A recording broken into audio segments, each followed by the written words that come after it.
বিকশিত ভারত জি রামজি আইন 2025 প্রণয়নের উপলক্ষে আগামীকাল সকাল 11:30টায় স্বামী বিবেকানন্দ ময়দানে জনপ্রতিনিধি সম্মেলন এবং বিভিন্ন গ্রামোন্নয়ন প্রকল্পের উদ্বোধন ও লাভার্থী সম্মাননা অনুষ্ঠানের উদ্বোধন করবেন কেন্দ্রীয় গ্রামীণ উন্নয়ন, কৃষি ও কৃষক কল্যাণ মন্ত্রকের মন্ত্রী শিবরাজ সিং চৌহান।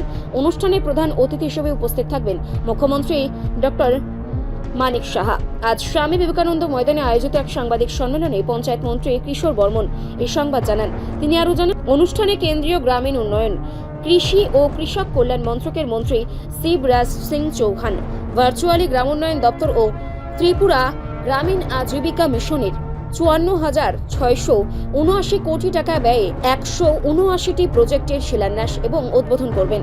এছাড়াও রাজ্যের যে সকল সুবিধাভোগী বিভিন্ন প্রকল্পের সুবিধা পেয়েছেন এমন লাভার্থীদের সম্মাননা জ্ঞাপন করবেন।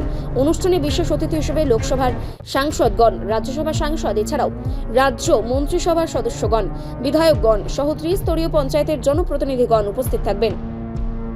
অনুষ্ঠানে সভাপতিত্ব করবেন পঞ্চায়েত দপ্তরের মন্ত্রী কিশোর বর্মন। সাংবাদিক সম্মেলনে পঞ্চায়েত মন্ত্রী জানান, আগামীকাল রাজ্যবাসীর জন্য এক ঐতিহাসিক দিন। তিনি বলেন, বিকশিত ভারত জি রামজি আইন 2025 ভারতের উন্নয়নে ঐতিহাসিক দিক নির্দেশ করবে। এই নতুন আইনের মাধ্যমে প্রধানমন্ত্রী নরেন্দ্র মোদী 2047 সালের মধ্যে বিকশিত ভারত গড়ার যে প্রয়াস নিয়েছেন সে লক্ষ্য পূরণে আমরা এগিয়ে যাব। এই লক্ষ্যে এবারের বাজেটে বিকশিত ভারত জি রামজি আইন 2025 চালু করা হয়েছে।